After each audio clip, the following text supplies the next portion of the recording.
Quais são as críticas que se pode fazer à universidade no campo das humanidades? Especialmente no meu campo próprio, que é a filosofia. A universidade brasileira tem, de fato, uma timidez no exercício da atividade filosófica propriamente dita. Por quê?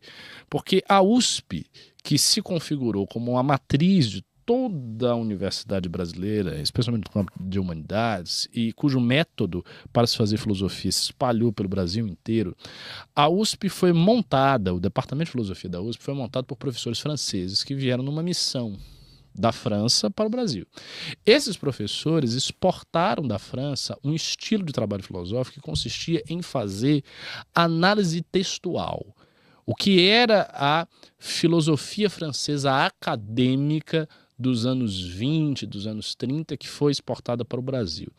Consistia essa filosofia basicamente em tomar um texto clássico, vamos supor, as Meditações Cartesianas ou o Tratado Teológico Político de Spinoza, e fazer sobre esse texto uma análise minuciosa da estrutura racional interna do texto, dando as justificativas, explicando o funcionamento interno do sistema, porque uma proposição sucede à outra, porque uma premissa fundamenta a conclusão, fazendo esse trabalho estrutural. Essa leitura estrutural do texto filosófico, que, a meu ver, tem um grande valor, isso foi exportado para o Brasil e isso acabou tendo como consequência inibir a vocação da filosofia original brasileira. Havia uma filosofia original no Brasil até o surgimento do ensino acadêmico em filosofia no Brasil, e essa filosofia ela foi inibida. O Olavo fazia essa crítica. Ele também fazia uma crítica muito geral à situação da universidade no mundo, que era uma crítica inteligente, interessante, porque ele falava sobre os primórdios da ideia da universidade na Idade Média, no século XIX na Alemanha, nos grandes períodos em que a universidade foi expressiva. Só que ele fazia essa crítica, que tinha uma respeitabilidade intelectual, e ele misturava isso a uma recusa muito arrogante e muito excessiva de tudo que vinha da universidade. E ele misturava isso também a uma autocompreensão da sua obra muito vaidosa. Então, por exemplo, você pega o texto dele sobre Aristóteles. Ele tem um livro sobre Aristóteles, chama-se Filosofia Aristotélica da Cultura, ou, numa segunda versão, Aristóteles Nova Perspectiva. Não é um livro ruim, é um bom livro. Mas não é um livro estupendo. Não é. Não é um best-seller em Aristóteles, não é um grande estudo de Aristóteles que diga que não, esse estudo aqui mudou a teoria aristotélica no mundo. Não, não é. É um estudo que não tem repercussão mundial. Ele apresentou esse estudo num congresso internacional de lógica, mas isso é uma bobagem. Um monte de gente apresenta um monte de coisa em congressos internacionais todo ano na filosofia brasileira. Ou seja, não há uma prerrogativa tão especial em ter apresentado um trabalho no congresso internacional. Mas ele falava como se fosse, ele chegou lá e definiu as coisas. Não é bem assim. E é um texto que no fundo, tem um estilo de escrita que é até de certa maneira, amador. Existem vários trabalhos sobre Aristóteles no Brasil, na filosofia acadêmica, que são superiores a esse texto. Então você tem o Lucas Angione, que estuda a predicação em Aristóteles, escreve coisas melhores do que o Olavo. Então, o Oswald Porchat, que o próprio Olavo cita, escreveu Ciência e Dialética em Aristóteles, é um texto bem superior ao que o Olavo fez. O Marcos Zingano, professor da USP, que escreveu sobre metafísica e ética em Aristóteles, tem textos superiores ao Olavo. Ou seja, não é o nec plus ultra, não é o crème de la crème da erudição aristotélica, não é isso. E assim por diante, porque quando se fala assim por diante, em vários momentos da carreira dele e sobre várias obras que ele fez, existe uma fortuna crítica olavética, ou seja, uma compreensão dos seguidores do Olavo e dele próprio, um discurso dele, sobre o valor daquilo, sobre a envergadura filosófica daquilo, que é muito exagerada, que não é real.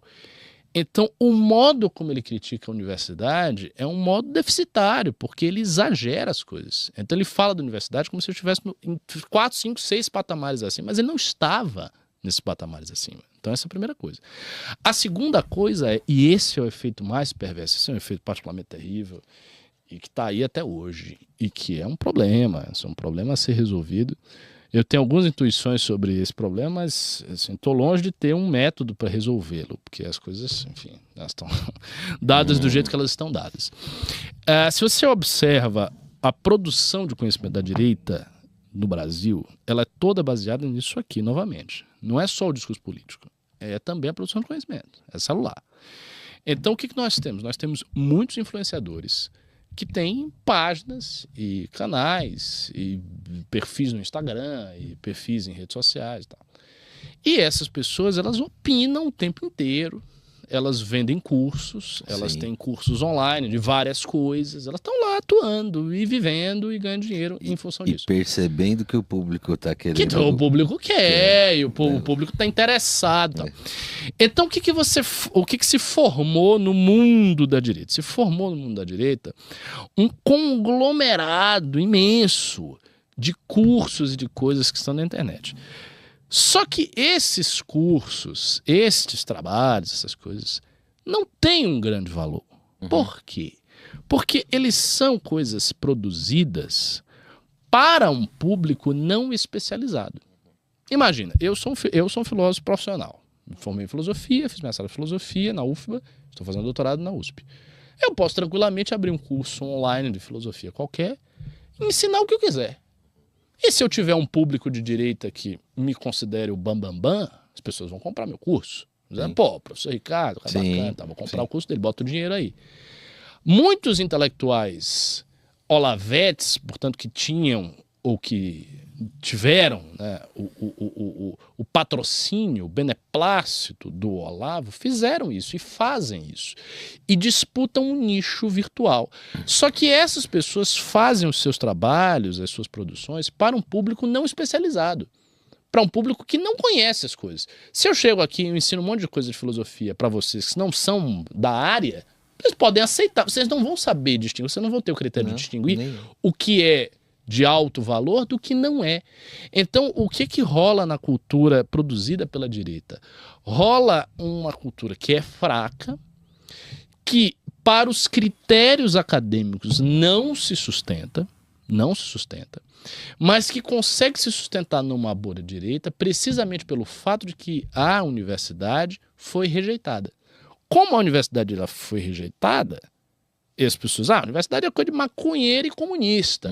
Tchau, universidade, não quero saber a universidade. A USP. Coisa de maconheiro. Orgulho nacional, lugar de maconheiro. O que os caras fazem? Faz suruba e maconha. Esquece essa bosta. E agora você vai ter aqui o curso de cultura clássica do professor, sei lá, Vitor Almeida, não quero dar o nome aos bois, mas aí você vai ter isso. E aí isso é que é a coisa que vai despertar a sua mente para a verdadeira cultura.